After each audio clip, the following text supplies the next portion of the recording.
أعوذ بالله من الشيطان الرجيم بسم الله الرحمن الرحيم قل أرأيتم إن آتاكم عذابه بياتا أو نهارا ماذا يستعجل منه المجرمون قل رأيتم. اور پھر اس کے بعد اللہ تعالیٰ نے یہ جو شکوہ تھا نا، یہ جو شکایت تھی ان سے، اس کا جواب دیا کہ تم کہتے ہو عذاب کب آئے گا. قل رأیتم، آپ ان سے فرما دیجئے کہ تم دیکھو، ان آتاکم عذابہ، کہ اگر آ جائے اللہ کا عذاب بیاتن، راتوں رات. بیت کہتے ہیں نا گھر کو، اصل میں بیت کہتے ہیں اس جگہ کو جہاں پر رات بسر کی جائے. تو بیاتن کا مطلب ہے کہ رات ہی کے کسی حصے میں، اور اسے محاورے میں عام طور پر یہی بولتے ہیں کہ راتوں رات، اور بعض جگہ بولتے ہیں راتی رات. یہ بھی محاورہ ہے، اردو میں ہی ایسے استعمال ہوتا ہے عوام کی زبان میں. تو مطلب رات کے کسی بھی حصے میں عذاب آ جائے، او نہارن، یا دن ہی دن میں عذاب آ جائے، کسی بھی وقت، دن کو یا رات کو، ماذا، کیا چیز ہے، یستعجلو، جس کے لیے اجلت ہے، جلدی مچاتے ہیں، کیا کر لیں گے اس سے پہلے، منہ المجرمون، گناہگار اس سے پہلے مجرم کیا کر لیں گے آخر، کیوں اس عذاب کی جلدی پڑی ہوئی. اس آیت میں ایک بات تو یہ بتا دی کہ جس عذاب کے لیے تم جلدی مچاتے ہو، اس عذاب کا آخر تمہیں فائدہ کیا ہے. یہ جو منہ کا لفظ ہے نا، منہ المجرمون، یہ ہو کی ضمیر اصل میں لوٹ رہی ہے عذاب کی طرف. تو ترجمہ یہ بنا کہ ماذا یستعجلو، کون سی چیز ہے، ماذا یعنی ای شیء، کون سی ایسی چیز ہے کہ یستعجل منہ المجرمون، کہ مجرم اس کے لیے جلدی شور مچا رہے ہیں کہ کب آئے گا عذاب، کب آئے گا. اسی لیے مفسرین نے یہ جو جملہ ہے اس کے دو ترجمے کیے ہیں. ماذا اصل میں تو صیغہ ہو گیا نا استفہام کا، پوچھنے کا، کہ آخر کیا جلدی ہے. اب اس آخر کیا جلدی ہے کہ دو مفہوم انہوں نے بیان کیے. وہ کہتے ہیں یا تو اس کا مفہوم یہ ہے کہ استفہام ہے، پوچھنا ہے انکار کے طور پہ، استفہام انکاری سمجھتے ہیں. اس کی آسان مثال ایسے جیسے کسی کو کھانا نہ کھلانا ہو تو اس سے پوچھا جائے آپ کھانا تو نہیں نہ کھائیں گے. یہ ہے پوچھنا ہی، مگر اس میں انکار بھی ہے. تو وہ کہتے ہیں کہ ایک ہے استفہام انکاری، یعنی تم اپنا بچاؤ تو کر نہیں سکو گے، اپنے آپ کو بچا تو سکو گے نہیں، پھر پوچھنے کا کیا فائدہ ہے، کیوں پوچھتے ہو.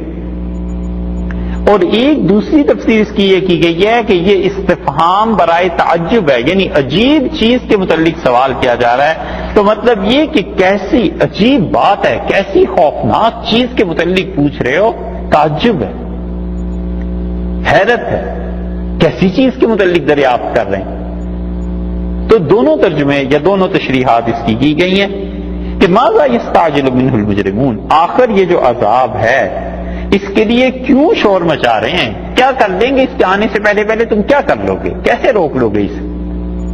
اور بڑی اچھی بات مفسرین نے اس سے جو ثابت کی ہے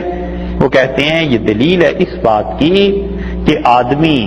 گناہ سے توبہ کرنے میں ایک لمحے کی دیر نہ کرے،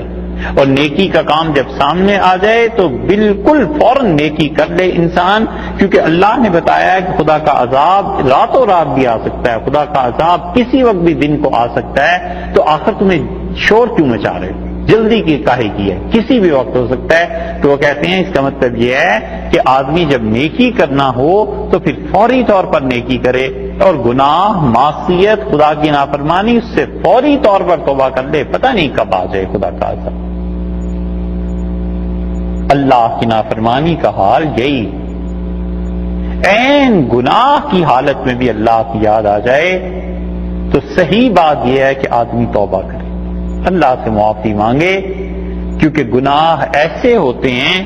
بعض کہ خدا کا عذاب حرکت میں آ جاتا ہے، بس اس کا فضل ہے جو معاف فرما دے. حدیث میں آیا ہے،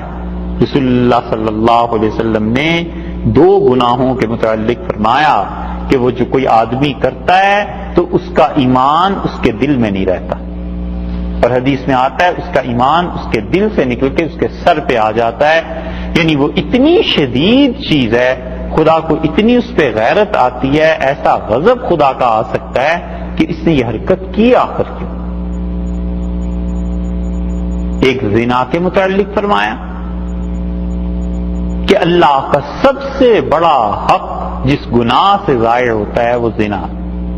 اور خدا کا سب سے بڑا حق جو پازیٹو سائڈ پہ ہے وہ نماز،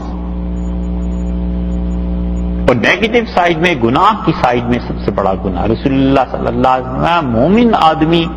وہ کبھی ایسا فعل نہیں کرتا مگر جب وہ ایسی بدکاری کرتا ہے تو اس کا ایمان اس کے دل سے نکل کے اس کے سر پہ آ جاتا ہے۔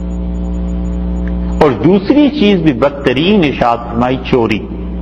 آپ نے فرمایا کوئی شخص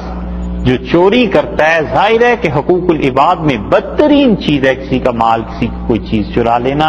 اور رسول اللہ صلی اللہ علیہ وسلم جب کوئی آدمی ایسی حرکت کرتا ہے تو اس کا ایمان اس کے دل سے نکل کے اس کے سر پہ آ جاتا ہے۔ یہ سر پہ کیوں آ جاتا ہے؟ اس کی تشریح اگرچہ محدثین نے کی ہے، لیکن ہمیں اس میں بڑی اچھی بات پسند آئی ابن عربی رحمۃ اللہ علیہ کی۔ ابن عربی کہتے ہیں کہ یہ دونوں گناہ ایسے ہیں کہ ایک طرف اللہ کا حق برباد کرنے میں سب سے ٹاپ پہ آ گیا، اور دوسری طرف انسانوں کا حق برباد کرنے میں سب سے ٹاپ کا گناہ کیا، چوری۔ تو ان دونوں کی سزا یہ تھی کہ خدا کا عذاب، اللہ کا غضب، اللہ کی لعنت ابھی اس پہ پڑ جاتی، لیکن وہ ایمان سر پہ آ جاتا ہے کہ پروردگار یہ جتنا بھی بڑا گناہ ہے بہرحال میں اس کے ساتھ ہوں، اللہ میری وجہ سے اس پہ مہربانی ہو، اس پہ عذاب نہ دیا جائے۔ ابن عربی کہتے ہیں رحمۃ اللہ علیہ کہ اس وجہ سے وہ سر پہ آنا اس ایمان کا رسول اللہ صلی اللہ علیہ وسلم فرمایا۔ محدثین نے اس کی اگرچہ توجیحات کی ہیں، تو اس لیے گناہ کی حالت میں بھی اللہ کو بھی یاد آئے، معافی مانگتے رہنا چاہیے، اور اسی طرح جب نیکی کا کوئی مرحلہ سامنے آئے تو تھوڑا سا آدمی سوچ لے کہ اس نیکی کرنے میں کسی کا حق تو ضائع نہیں ہو رہا، کوئی ایسی بات تو نہیں ہو رہی، اور نیکی بھی کر گزرے، کیونکہ اللہ نے کہا ہے آخر جب ہمارا عذاب راتوں رات یا دن کے کسی بھی حصے میں آ جائے گا تو یہ کیا اپنا بچاؤ کر لیں گے، کس وجہ